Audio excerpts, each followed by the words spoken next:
Out of Monday Night Football, you're a believer that with the injury lost to running back Nick Chubb for the Cleveland Browns, feared to be out for the season. Cleveland needs a new running back, and that running back currently resides in Indianapolis if Cleveland is going to go out and get a game-changing guy in the backfield.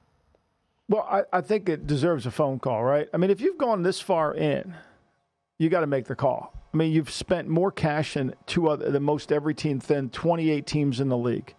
You've got a lot riding on this season. You've hired coaches.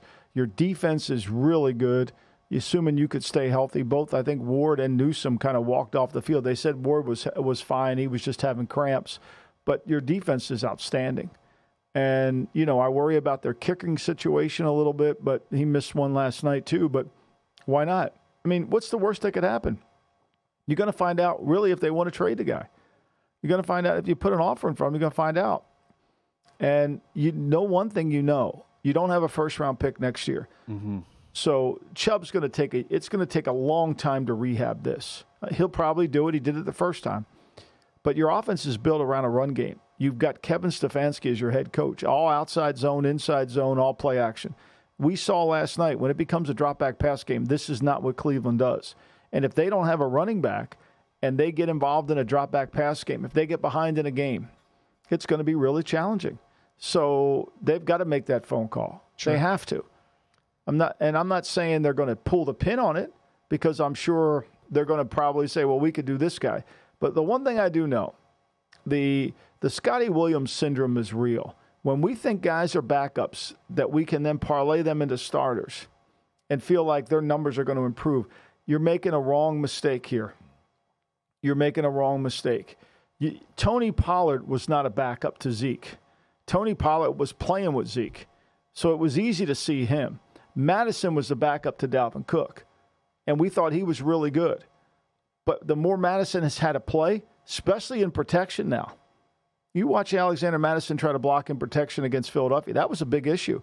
You watch Warren try to block for Pittsburgh in protection. That's going to be a big issue. Fans don't see that. They just want him on the field. So you got to be careful when you assume the backup's going to come in there. And now for Cleveland, how this matters going forward, at least in the interim. As we record here early afternoon, East Coast time on a Tuesday, market going against Cleveland. It was as high as 4.5 overnight at DraftKings. Now we're down to market wide, Cleveland -3 at home against the Tennessee offense that is, outside of a late surge against a bad defense in the Chargers last week, proven nothing on the offensive end. Gotta think 39.5 is your total, Michael. This thing is only going further south, don't you think? Yeah, I would think so. I mean, you got to believe that, right? I mean, look, the one thing about the Titans last week, they made 2 explosive plays. Would you have ever thought they could make explosive plays? I mean, they had a 70-yarder to Burks, and they had a 49-yarder to Moore. I mean, your guy, Brendan Staley, I mean, he continues to amaze me with his defense. Let me just see. I want to see exactly where he's rated in terms of defense. Where is he? Where is he rated?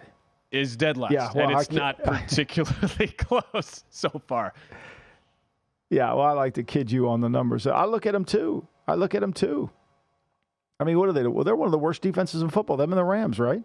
At least the numbers so far. I know it's the 2-week sample size. Chargers' worst defense in football to this point. That was another big headline as well today, where the injury expectation timeline for running back Austin Eckler has basically not even been set. With his ankle injury, missed last week right. in that loss to Tennessee.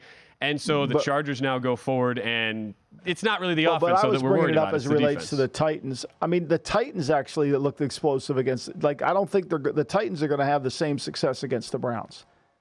And, Schwartz worked at the Tennessee last year. He was in the defensive meeting rooms. I mean, he knows that team inside and out.